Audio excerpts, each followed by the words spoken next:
Week two, afternoon slate games are closing up right now. Clemson, Troy, one of the major games still on right now. Nighttime games are rolling. Michigan, Oklahoma going on right now. Oklahoma had scored earlier. Last time I checked, Clemson, Troy finishing up. Clemson, you're on struggle street. You're on struggle street right now, bro. Dabo, I don't know what's going on with your offense or your defense was playing lackluster. I don't know if they were looking ahead towards Georgia Tech next week, but your team with the lackluster today. They didn't look good. Need to fix that. Georgia Tech is not Troy. You're gonna get mollywopped. You got to figure that out. Didn't look good. We'll talk about them later though. Kansas took a loss to Missouri at the beginning. It looked like Kansas was gonna run away with this one with 21-6, but Missouri's defense, they made adjustments and Missouri came back and won 42-31. Eli Drinkwitz, he rallied his troops. They didn't falter, and the defense made adjustments, and they came out and they shut down Jaden Daniels. Offense couldn't do too much. What does it mean for Kansas? They get West Virginia next week. West Virginia's just lost to Ohio Bearcats 17-10.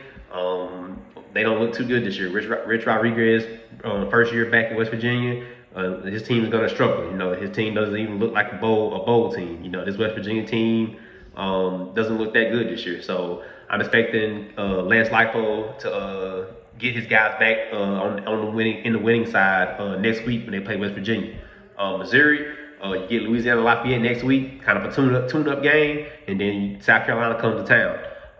Don't get caught looking past Louisiana Lafayette, looking at South Carolina. I know they got a top quarterback, a dual threat quarterback. Don't get caught looking ahead. You got Louisiana Lafayette. Don't slip up. Don't fall into the bear trap. That's one of the biggest things teams do, fall into the bear trap. And now you take an L. Oregon, Oklahoma State. Mike Gundy might be done. I've always liked Mike Gundy. His famous comments, I'm a man. I'm a man. But Oregon was the man today. Oregon, they were the man. They beat Oklahoma State 69-3. With a showing like this, Mike Gundy, he might be gone. They didn't look like a Power 4 team. They looked like a team that didn't want to be there. They looked out of sync. Nothing was working. It just was bad. It was bad all around. I don't know what Mike Gundy's plans going forward is. I mean, of course, you're not going to play nobody on the caliber of of Oregon going forward, but you still drop some games. As we've seen, they play Baylor this year. They play Texas Tech. Texas Tech looks good this year. They play Kansas. That Big 12 slate's still gonna be tough. You just took almost a 70 point. Basically, you could say 71 point away from 70. 1 point away from 70. You took a 70 point beat down from a elite team in Oregon. They're an elite team, but you couldn't even muster a touchdown. I mean, that's disheartening, bro. That's bad. Now you got alumni and all of these boosters looking around. This might be the game where they realize we can't compete with these schools. After Oklahoma and Texas left, you thought that Oklahoma State was the front runner for the Big 12. No, they're not. They're not in the front. They don't even like middle of the pack Big 12. They got Tulsa. They get a bye after this beatdown. They got a bye week next week. After that, they come back and play Tulsa. You got Baylor, Arizona, and Houston. They could squeeze out some wins there, But at this point, you can't even pencil them in for a win, Especially with how Baylor looked today. Baylor looked good. Baylor can score points. They beat SMU in overtime, double overtime. So it's gonna be hard to just look at. It's gonna be hard to look at Oklahoma State, and just think like, oh yeah, they'll be able to beat Baylor, or they'll be able to beat the rest of the Big 12 slate, because this Oklahoma State team was bad. It's bad, bro. If you're an Oklahoma State fan, you might be trying to hop on the train to get Mike out of there. I think Mike has served his time. He's done great things for Oklahoma State, but it's time for Mike to go. This is just embarrassing. And I understand, Oregon's elite team. They spend the money. They spend the money to get the good players, and that's exactly what they got. But to not even go out to perform the way they did today, to put that product on the field, bro, that's bad. That's terrible. You couldn't get nothing done in the run game. You couldn't get nothing done on the pass game. Dude, that's terrible. Oregon almost they tripled outgained them when it came to yards. Oregon had 631 yards to Oklahoma State's 211 yards. That's bad. That's something you expect when you're playing an FCS opponent. And Oklahoma State looked like a certified FCS opponent. Passing game, Oklahoma State only had 67 yards passing to Oregon's 319 passing. That's bad. That's not even bad. That's bottom of the barrel bad. Rushing yards, Oregon had 312 yards on the ground compared to Oklahoma State's 144. That's terrible. That's bad. You can't make any excuse for that. It's just this might be Mike Gundy's last year. I cannot see, even if they make a bowl game, I can't see Mike Gundy coming back. For them to bring Mike Gundy back, for the administration and for the AD to bring Mike Gundy back, for the administration to bring him back, you would be doing the fans of Oklahoma State a disservice. Nothing against Mike Gundy, but it's just like his time has come. His time at the helm is done. This is one of those. It's not a bad breakup. It needs to be a mutual breakup. Mike Gundy needs to see like he can't compete with the big dogs anymore. You had your chance.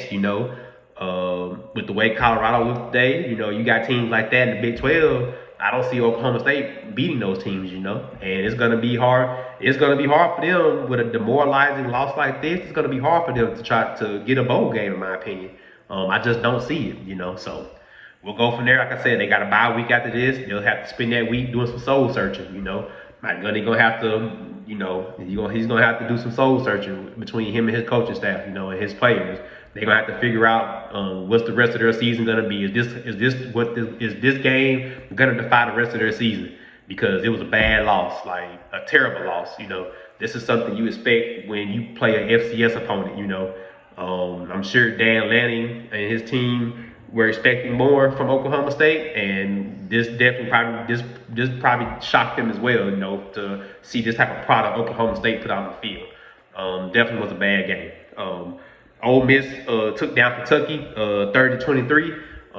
Ole Miss got revenge from last year. Kentucky beat them last year. About 7 minutes and 50 seconds left in the fourth quarter. There was a controversial no call. It looked like it could have been pass interference. It was a fourth down play. Kentucky was driving. Instead of going for the field goal, Kentucky wanted to go for it. Zach Calzada dumped it off. I think it was to the tight end. DB reached over the back. There was a no call. Commentator said like it could have been a pass interference, but the ref didn't call it. I think it was just one of them things where the ref didn't want to be the ones to decide the game. They let it play out. Looking back at it, could it have been a pass interference? For sure, it could have been, but the ref just didn't make that call.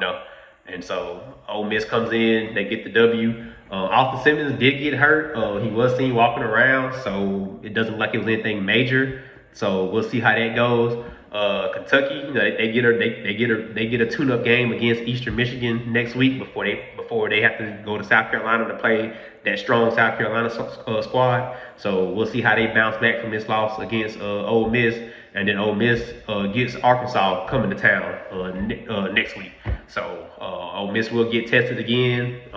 That'll be a good game. We'll see if Austin Simmons is going to be healthy that game. He should be, I feel like. So we'll check in more on that during the week as the week progresses. Final game I want to talk about before I get out of here on the 2:30 the afternoon slate. South Florida upset Florida. I said this in one of my videos. I said this in a previous video. South Florida has a chance to upset Florida and Miami. The way they looked against Boise State is not the team that they were last year, but they beat the brakes off Boise State. Byron Brown, he's running with some anger in him. This South Florida team looks legit. With this loss, Billy Napier, his seat is looking kind of warm. You lose this type of game before you even get to SEC play. You got LSU next week. So this was one of them losses. I think were they looking ahead to LSU? Were they looking ahead? Did they just think this South Florida, the win against Georgia State was a fluke? So they took a loss.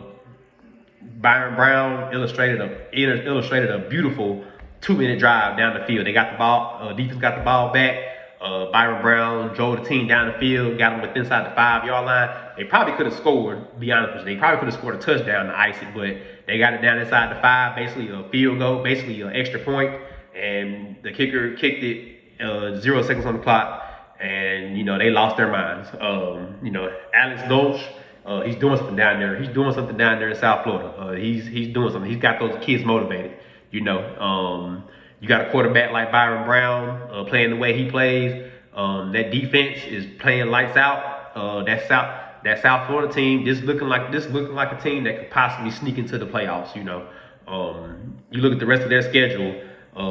Miami is their last big test. They got to go to Miami. Just think about this. They went to the Swamp, beat the Gators. If they go to Miami and beat Miami in their home, and then you turn around and they win the rest of their conference slate, and they end up making it to the American Athletic, they end up winning the American Athletic Conference, they're in the playoffs. You cannot put them in the playoffs. They'll be undefeated at that point, and you'll be to have 2 quality wins over 2 Power 4 teams. Miami has I think Bethune-Cookman today, so kind of a tune-up game for them, for Carson Beck and that squad. But I'm pretty sure they're gonna be watching. They definitely heard about this game because this USF squad is looking good. This South Florida squad is surprising a lot of people this year. Whatever Alex Ghost is doing down there, he needs to keep doing it. That next week game against Miami is going to be big. I wouldn't be shocked if game day goes down there, because that's going to be a big game. I'm not sure who I'll play next week, but that'll be one of the games I would like to see them go down to, because this could be a chance for South Florida to start 3-0 against some quality opponents. So that was a big game right there. Are they legit? Is South Florida legit? Are they going to be this year's Boise State? It looks like it. You took down Florida with DJ Lagway. DJ Lagway, I think he's not 100%. He's been dealing with some lower body injuries. I mean, 23 completions on 33 attempts for 222 yards, 1 TD, 1 interception. The run game was good. Your run game was good. Jaden Bogg had 18 touches for 93 yards. They just couldn't score points. They just couldn't score points. They was 3 for 3. They was 3 for 3 in the red zone. So it's just one of them things. It's just one of them things where South Florida wanted it more. So I'm happy for this. I'm an underdog guy myself. I love the underdog. So them getting this win, I was happy for them. So glad to see them get this win. That's pretty much afternoon games are pretty much coming to conclusion. I think Clemson and Troy are almost finished. Clemson, y'all got some soul searching to do yourselves. They just beat Troy 27 to 16. You struggle with Troy, now you got Georgia Tech. You got to go to Georgia Tech. Clemson might mess around and lose against Georgia Tech. I'm saying it right now. They might mess around and lose that game against Georgia Tech. The defense, they played a lot of zone coverage. There's a lot of open holes in the defense, a lot of blown coverage. The very first play the very first touchdown for Troy, a double move. It looked like it was man coverage with safety playing zone deep on both sides. So you probably say it was cover 2 man probably. But for some reason, the cornerback running back came out in motion. For some reason, the cornerback was in the backfield looking at the quarterback. His guy ran a double move. I'm pretty sure the quarterback pump faked it. He bit on the pump, double move behind him. The safety wasn't over the top in time enough, and he just dropped it in the bucket. And when they went up 7-0 right there, that can't happen. That cannot happen with a defense like that. That cannot happen. You have to be more sound in your assignments on defense. You can't play like that. You know, you can't play like that and expect to make it to the ACC championship, let alone make it to the playoffs. Clemson has to get some things figured out on defense and offense. Cade has to get some things figured out. Cade has to do some soul searching. You know, Clemson doesn't look like a team that strikes fear in nobody's hearts this year. It's just they don't look that intimidating this year. So they got Georgia Tech next week. We'll talk about that game during the week, and you know, we'll see. You know, but I don't see Georgia Tech. This looks like a game Georgia Tech might win. Georgia Tech might beat Clemson, and they might beat Clemson convincingly if they don't get things figured out.